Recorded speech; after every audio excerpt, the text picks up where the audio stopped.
के भाई, मंच पर उपस्थित आज के कार्यक्रम के अध्यक्ष, महत्वपूर्ण आलोचक हमारे समय के, खासकर कथा आलोचक वीरेंद्र जी,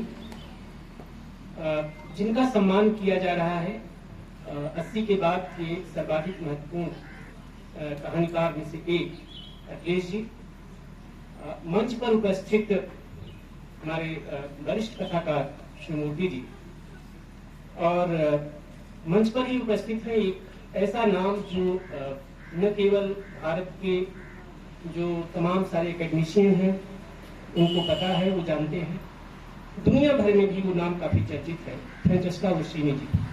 आप लंदन में SOS में प्रोफेसर रहे हैं और उन्होंने जो काम किया है, जिसकी वजह से वेस्ट में जो उनको पहचान तो मिली ही, लेकिन भारत में जो उनका स्वागत हुआ वो पब्लिक स्फीयर के नाम से एक उनकी किताब आई थी, उससे हुआ। और ये पब्लिक स्फीयर में यहाँ जो लोग बैठे हैं उनमें से जानते ही होंगे बहुत सारे लोग, लेकिन यहीं के 1875 से 1900 से लेकर के 1920 के बीच जो कुछ घट रहा था भारतीय युग में और द्विवेदी युग में, उसी को लेकर के वो काम हुआ।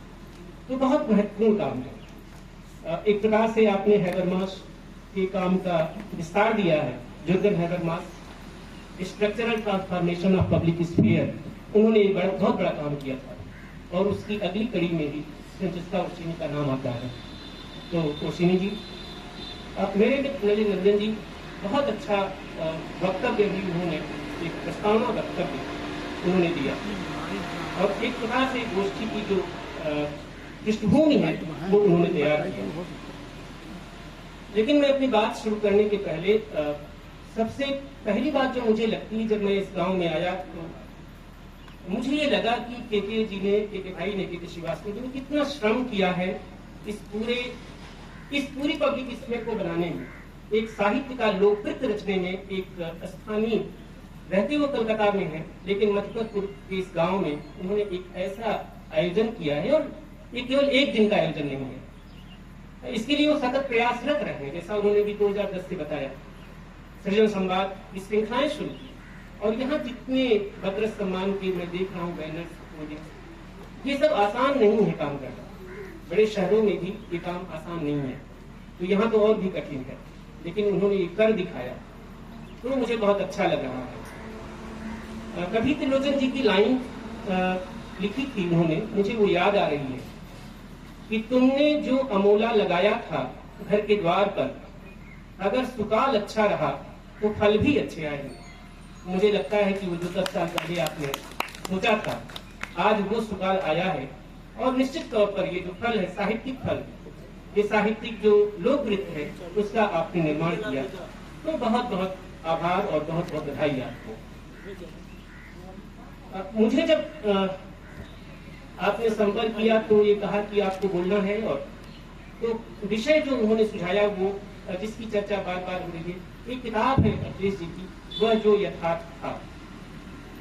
ये किताब मुझे जब मैं पढ़ता हूँ तो मुझे कई बार ये लगता है, हम सब की जिंदगी में प्रायः होता है कि कुछ कृतियां ऐसी होती हैं कि आप जब उसे पढ़ते हैं तो आप वही नहीं रह जाते जो उस कृति के पढ़ने के पूर्व थे।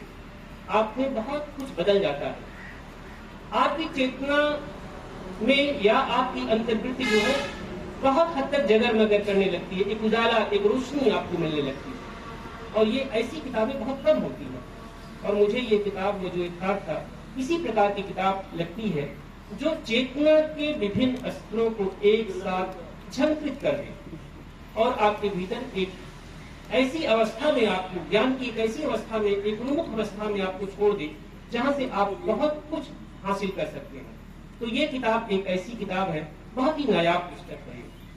दूसरी बात ये कि वह जो यथार्थ था जब लिखी गई 2000 के आसपास, 2001 में पब्लिश हुई, प्रकाशित हुई, तो इस तरह का लेखन नहीं था। जब मैं ये कह रहा हूँ इस तरह का लेखन नहीं था, तो आप ये मान करके चले कि जो कृतियां उस समय आ रही थी वो अलग अलग विधाओं के रूप में तो आ रही थी, लेकिन कोई कृति तमाम सारी विधाओं के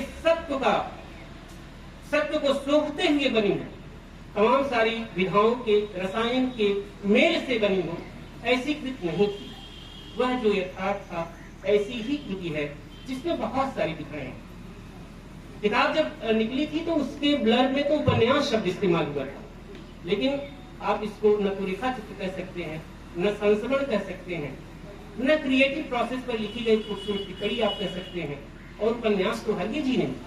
इसलिए अखिलेश ने पहली बार तमाम सारी विधाओं के बियॉन्ड जाने की कोशिश की थी, इसलिए ये किताब बहुत महत्वपूर्ण है। वह जो यथार्थ था, निश्चित तौर पर जैसे बात कही गई कि एक कस्बे से शुरू होता है, कादीपुर का कस्बा, जहां अखिलेश का बचपन जुड़ता है। ये जो बचपन है वो क्या है? दरअसल हम लोगों के पास जितने लोग बैठे हैं, हर एक के पास एक बचपन है, और कितनी ही विपरीत परिस्थितियां हो, लेकिन एक जो खजाना है, एक जो टकसाल है, वो लगभग वो बचपन जो है हम लोग के गुल्लक की तरह काम करता है। जब आप उस जगह जाते हैं, उस बचपन में लौटते हैं, तो वर्तमान परिस्थिति में कितने भी आप पीड़ित हो, संक्रसित हो, कष्ट हो, लेकिन आपको जब वो खजाना मिलता है तो आप एक हद तक कह लीजिए कि उसमें काफी आगे जाकर के अपने लिए ताकत हासिल करते हैं।